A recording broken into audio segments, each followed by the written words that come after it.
How's everybody doing? I hope you guys are having a fantastic week like I am. Yesterday, we talked through some early week 9 fantasy lineup advice, talking some start and sit running backs and receivers.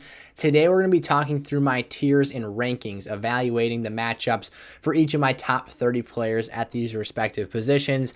This video, I'll be focusing and covering on the running backs. So, if you guys are new around here, make sure to drop down, smash the like button before we get started, and turn the bell on. Also, feel free to ask any of your fantasy questions for week 9 in the comment section below, and let's dive right into our first couple of tiers here. All right, I've been considering this for a couple of weeks now, but I'm basically just going to kind of cut the fluff at the beginning of these episodes. We all know who the top guys are for our lineups every single week. There's no reason to argue back and forth about that stuff. If you guys have your various opinions, of course, those are always welcome in the comment section below, but I'll just toss the first, top end guys up here on the tiers list, briefly cover them, and then we're going to spend more time on the meaty portion, the middle and end segments of this video, talking through some of those fringe lineup plays for this week. So Austin Eckler, Derrick Henry. This week the Chargers have the Falcons. It's a fair matchup here. We know what Austin Eckler represents and brings to the table, and Derrick Henry has the Kansas City Chiefs. Really the only way that matchup goes south is if Kansas City happens to get a big lead in a primetime game there. So those are our top two in the Elite RB1s tier. As always, move left to right if you're looking for numeric rankings in today's episode, but let's dive on into the next tier here. All right, once again here, not going to spend a ton of time on this tier. This is our strong running back ones group. So this is our running backs 3 through 8 for this week. I will spend a bit more time on our last player in this tier here, but first and foremost, Alvin Kamara taking on the Baltimore Ravens this week. This is a matchup I feel really good about. This team, this run game has really solidified itself, and now that you've got Andy Dalton, who seems to be the quarterback this group is rocking with here, we're feeling pretty good about that weekly floor, especially in the receiving game for Kamara. Again, your order here might differ, but I think that these top-end guys are pretty solidified throughout this point in the week. Ken Walker has Arizona this week. He has been fantastic and has a touchdown streak going on right now. He's been phenomenal since taking over for Rashad Penny as the full-time starter, and if he continues to rush with the efficiency he's been off to in his first few starts here, as well as the fact that this offense is performing still at a high level, he'll keep producing. Josh Jacobs, I'm going to leave last week in the past here and give him the benefit of the doubt this week, taking on the Jacksonville Jaguars. I think this is a matchup they can certainly be competitive in, and definitely I'm not expecting the stinker level performance we had with one of his worst overall games of the season since early in the year here. Aaron Jones, I love the matchup against Detroit for this week in a controlled environment at Ford Field, so it is a road game. This is a very bad defense though, and Aaron Jones finally last week had 20 attempts on the ground. This team I felt found an identity in week 8.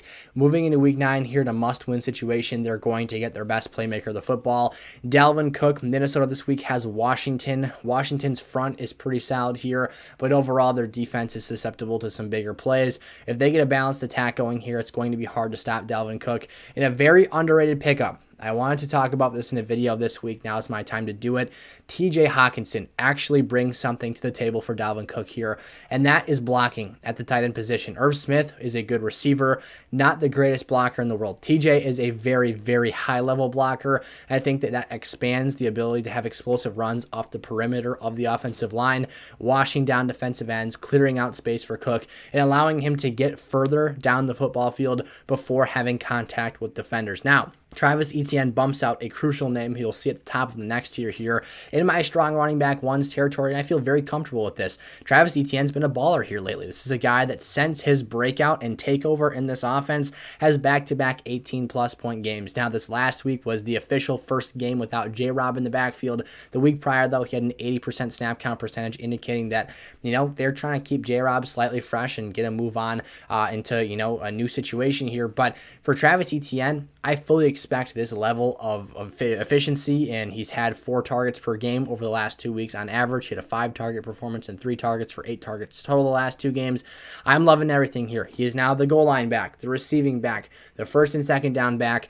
He is not he's not your Derrick Henry, if you will, in terms of being a workhorse running back, but he's an extremely high-level fantasy asset to have right now, and definitely coming into his own in terms of what we expected he could be since being a first-round draft pick by the Jags in 2021. All right, let's dive into the bubble running back ones now. These are my running backs 9 through 12 for this week's game, starting out with Joe Mixon of the Cincinnati Bengals. Now, for Joe, the issues that I have with him here, the reason he fell out of the strong RB1 territory is simply because he has been extremely inefficient this year. He's had below 4 yards per carry in 6 out of 8, so 75% of his games played through the first half of this season to this point.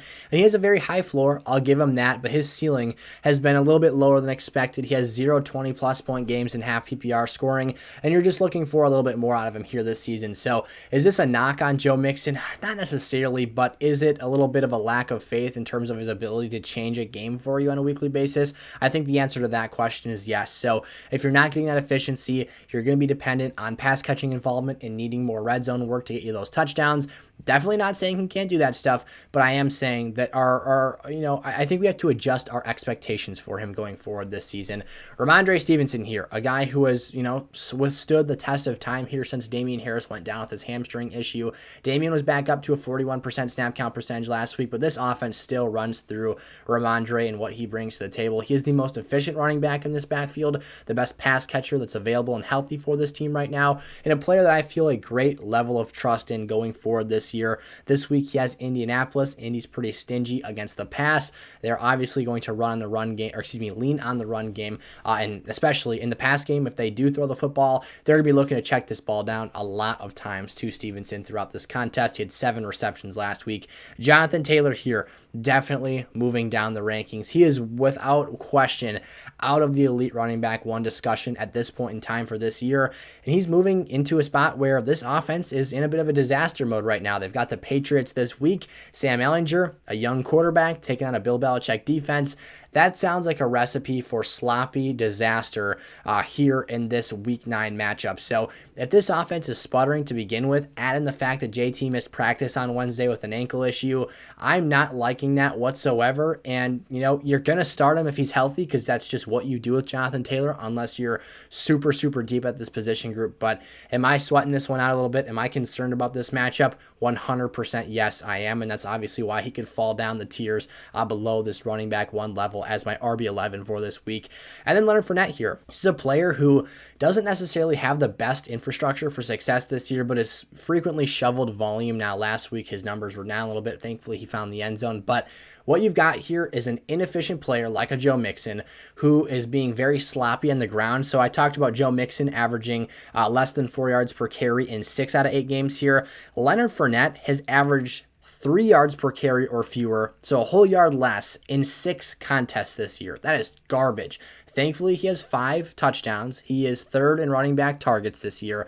That's keeping his value afloat. Valuable touches are what is the name of the game here for Leonard Fournette because the efficiency has been brutal. He has been ineffective because the interior of their offensive line is hot trash right now, and he's not super explosive off tackle, so he's not really doing too much running off of Tristan Wirfs' side of the O-line. So there's a lot to be left to be desired here for Leonard Fournette. It's opened up some buy low opportunities as of late. This week's matchup, again, is the Rams. Their defense is the strength of this team, but their offense has really created a situation where they're gassed for much of that game and in every week's contest. So I expect this to be kind of the battle of the brutal offenses here this week. I expect a low-scoring contest, and hopefully Lenny can get soaked up some more of that receiving involvement and obviously find himself some goal line opportunities in this matchup to sustain and keep that RB1 status alive here this week. All right, super small group here for the elite running backs too. Just Miles Sanders for today. So Miles is our RB13 for this week against the Houston Texans on a short primetime game on Thursday Night Football. Now, Miles is coming off of his very low 9 rushing attempt performance where he did average, though, 8.67 yards per carry and score a touchdown. So his, lineup sustainability was there for this past week, but obviously the usage was down. Now, that happened for a couple of reasons. First and foremost, they blew out Pittsburgh. They had Boston Scott cleaning up that game late, and obviously things were in garbage time because they completely dominated the squad. But you would have hoped to see a little bit more run late in the game, but they were being smart as a coaching staff, keeping him healthy here for games that matter down the stretch of the season. Now, Houston this week is not necessarily honestly, they're not very good against the run. This is a team that has been very poor against the rush. They've been more solid against the pass, leaving some more concern for guys like A.J. Brown. You're going to start him regardless, though. He's going to probably go out there and still continue to do very good things, despite the fact that their secondary has been good this year. But overall, this is an efficient running back and a very, very good rushing offense, one of the top in the league. And basically, at the end of the day, what you're hoping for is that number of opportunities to increase here. So, again, what I attribute that to last week was the game script and the fact that they they were winning by such a convincing fashion, at such an early stage of that contest in the second half. So full confidence in Miles Sanders here. You are 100% starting him this week, because if you look at the tiers list here going forward, things start to get a lot more shaky really, really fast here with some of the teams we've got on a week 9 bye here. So let's dive right in. All right, so here's where we go a bit exotic with our rankings for this week. So I've actually got Deontay Foreman and Raheem Mostert ahead of Dameon Pierce here for this week's games.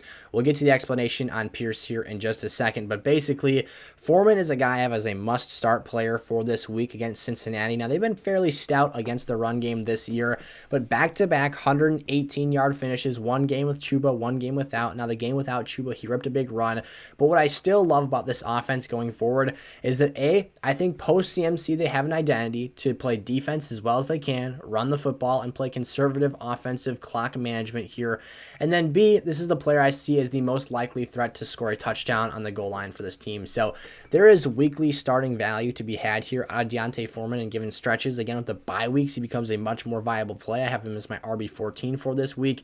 His efficiency has been solid when on the field, and overall, I'm just confident in what he brings to the table for this offense. Now, is he one of the most talented backs in the league? Of course not. He's not even the most talented back on this tier. Actually, to be honest, he's probably last or second to last with Raheem Mostert in terms of talent on this list. But overall, the matchup, I think, is better than what paper, indicates here. I think that Cincinnati's defense is stout at times, but we've seen in matchups where you get pressure on Joe Burrow, their defense cracks a little bit because their offense is going 3 and out, and they've got guys, obviously coming in and out of the field on a consistent basis. So Foreman, feeling solid about the matchup. You are definitely starting him if you have him in your leagues this week. Again, he's my running back 14 here.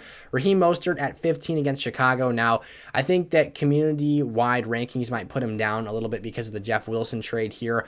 My one concern with that is I'm not so sure how quickly Jeff Wilson is going to be plug and played into this system. Now, the one thing that Jeff has going for him, and I'm talking about this because it's relevant to Mostert's value for this week. I've considered strongly putting Dameon Pierce ahead of him here, but again, we'll get into his matchup in just a second. Is that the San Francisco West Coast offense is pretty much exactly what McDaniel runs in Miami. So in terms of the run scheme, at least, it's going to be very familiar and feel like second nature for Wilson. So maybe that increases his usage week 1 as opposed to other trade targets that have been moved into new schematic systems here. So overall, I am confident in Mostert's ability still this week. I think it's his job to lose, and he is the running back 1A for this team. So this could change in weeks going forward, of course, but I think that what we've seen be the trend here, especially for Shanahan offenses, is that they tend to rock with one running back, and until that guy gets injured or goes down, they continue using him as their top horse in the offense, and then we'll look elsewhere if there's some injuries at the position. So moving into Dameon Pierce here at number 16, he's got Philadelphia on a short week, Thursday Night Football. My concern with Dameon Pierce, despite the fact that we've seen running backs like Ezekiel Elliott run for over 6 yards per carry against this defense, is the fact that I think this game script has the potential to get a bit out of hand here. This is a team that is a double-digit underdog against Philly, and I just don't feel solid or confident about the guarantee that this game will be within arm's reach for 3.5 quarters or more. And if that's the case, he's going to have to get in there and get involved early. Philly's got an insane front 7. Now, their pass rush is a bit more of their strength here. And overall, I think that Dameon could have some success in the first half of this game. But like I said, without a touchdown, which he was bailed out by a late receiving touchdown, basically as the clock expired last week, without that, involvement in this offense, you're looking at a bust game last week. And again, that could be the case this week. Touchdown dependency is something that I pencil in for this matchup. Not sure how efficient he'll be against this Eagles front. And then the 2 Detroit running backs here. Yes, I do have Jamal Williams ranked ahead of DeAndre Swift for this game. Now, I'm a DeAndre Swift fan and advocate here for 2022 fantasy football, but this week we heard some troubling news after the game from Dan Campbell that apparently they gave DeAndre Swift one too many carries and they regretted giving him more opportunities than he deserved coming off of his shoulder injury. He's still on the injury report for his ankle and his shoulder. Very, very frustrating stuff here, and you wish this was not the case, but this is a game for Detroit. I think that Swift will be a bit more touchdown dependent, but both of them have utility. Green Bay at Detroit this week in a controlled environment again.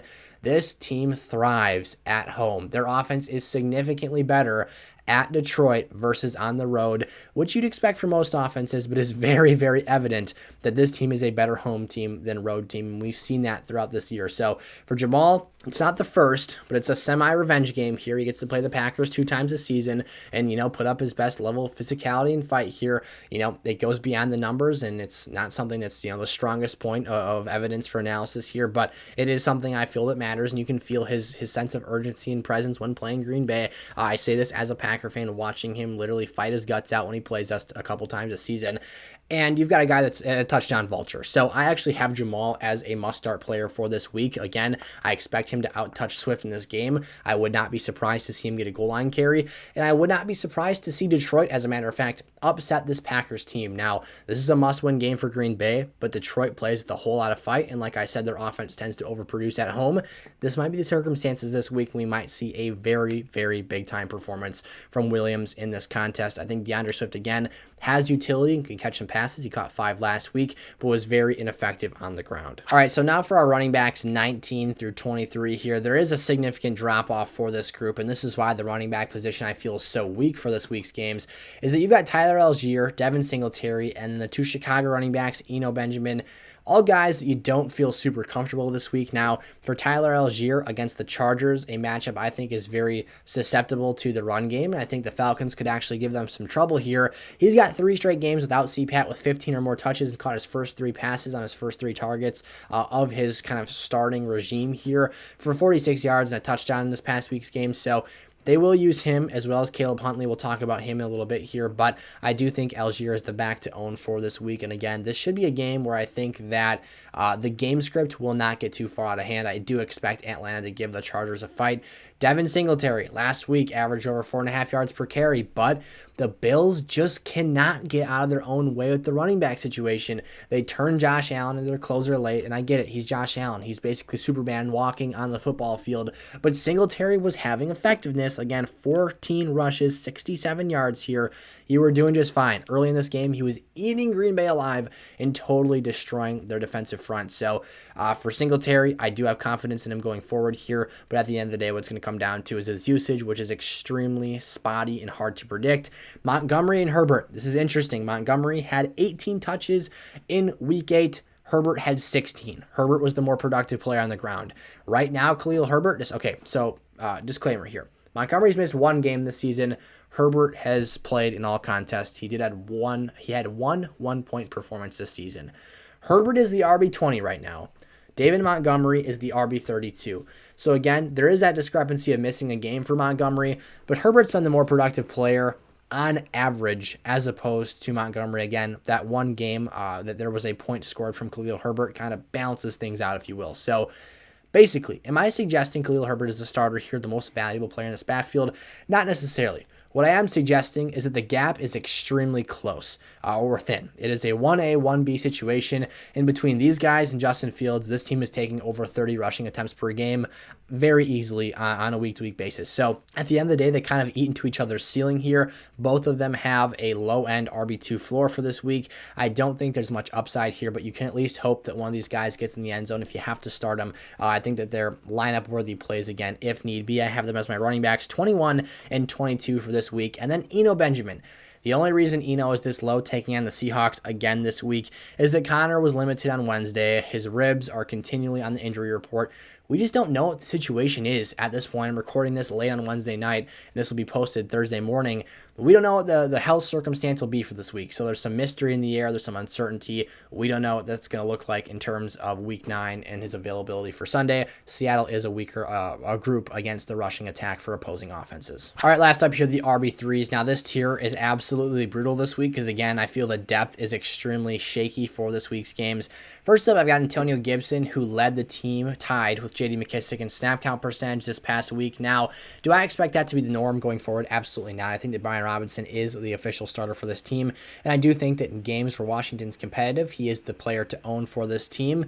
But I think that despite the fact that the Commanders won against the Colts 17-16 last week, people failed to realize is that they trailed by multiple scores late in this game and really had to turn it around and go into a pass-heavy set to end the contest. So that helped Gibson and McKissick get their snap count percentage up late in this game, and they were the most productive players. Gibson scored a touchdown in this one, and again, that attributed to 36% for each of those two players, and then 25% for B-Rob in this game. So at the end of the day, I do think Brian is still the more valuable long-term asset per se, kind of. It's dang close though, but this is a matchup against Minnesota where I am a little bit more high on Minnesota in this contest than the public is. It's only a 3.5-point underdog scenario for the Commanders in this game, but I wouldn't be shocked if a similar situation unfolds where the run game, which is what Brian Robinson does best, isn't super fruitful, and he becomes, again, a weekly touchdown-dependent player.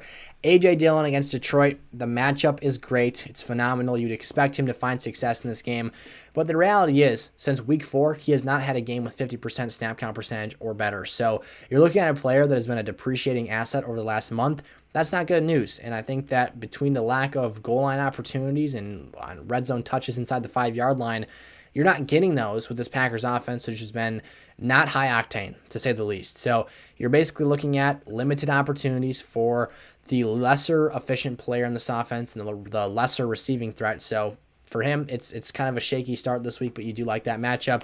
B-Rob, we basically covered things already here. I do expect that game script to give Gibson a bit of a favor for this week. Caleb Huntley, a name we have not talked about in the tiers list yet this season. 2 of his last 3 games, he has 16 touches or more. There's a 6-touch game sandwich in between there. But this is a Chargers matchup where I feel he could have success. Now, he has been used both in the red zone, passing situations, also rushing attempts. You never know what you're really going to get from him here. So at the end of the day, I do think that this is a solid streamer if you're desperate for an RB2 in PPR formats.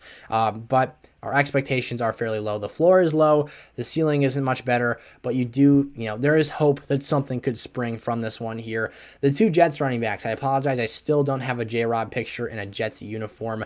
They are our running backs, 28 and 29 this week. I do think Michael Carter is the back to own for this game, taking on Buffalo. So if we look at last week, I'll cover both of them here very quickly. J-Rob had just a 22% snap count percentage, which is to be expected. It was his first game with the team. They're going to use the RB by committee hot hand approach, according to offensive coordinator Mike LaFleur. So basically, you're introducing him to the system, getting him warmed up to this team, which O-line has become a deteriorating issue as of late. And while you would expect that to improve and get better this week, I kind of see the foreshadowing of a Bills blowout here. They're 12.5 point favorites, I want to say. If this game script gets out of hand, Michael Carter is the third down running back. He is the scat back to be on the field in those passing situations, and that could contribute to it taking a third week for J-Rob to really find himself in this offense. So I'll be staying away from J-Rob when I can, preferring Michael Carter in matchups this week because, again, I do think that pass-heavy set favors him in terms of utility in this matchup. And then lastly here, Clyde Edwards-Helaire, good old CEH, how the mighty have fallen. What was once, the RB4 after like a month this season, not so much anymore. This is a guy that has one game over a 50% snap count percentage, had 27% snap count percentage in week 7 against San Francisco, the last game out for this team, and that falls behind his 2 other fellow backfield mates, Jerick McKinnon and Isaiah Pacheco. So what you're looking at here is a true running back by committee style offense, a touchdown-dependent player, and a guy who needs a lot of receiving involvement or explosiveness on minimal touches in these games to find himself in these contests. So for me, he's a clear RB3 in PPR. If you're playing standard leagues, he might even fall out of the tiers this week, and there might be a better option in the lower end stages of my rankings, which you can find, as always, on sizzlefantasy.com or by using code SFS on Underdog Fantasy. That will unlock you site-wide access to sizzlefantasy.com through this season's Super Bowl, as well as access to my DMs to ask me all your questions every week on our community Discord server. So again, that's code SFS on Underdog. Deposit $10 or more, get double your money, and all that is yours to play with on their site. So go check all that stuff out, you guys. Let me know your thoughts on the tiers in the comment section below, and I will see you in the next episode. Peace out.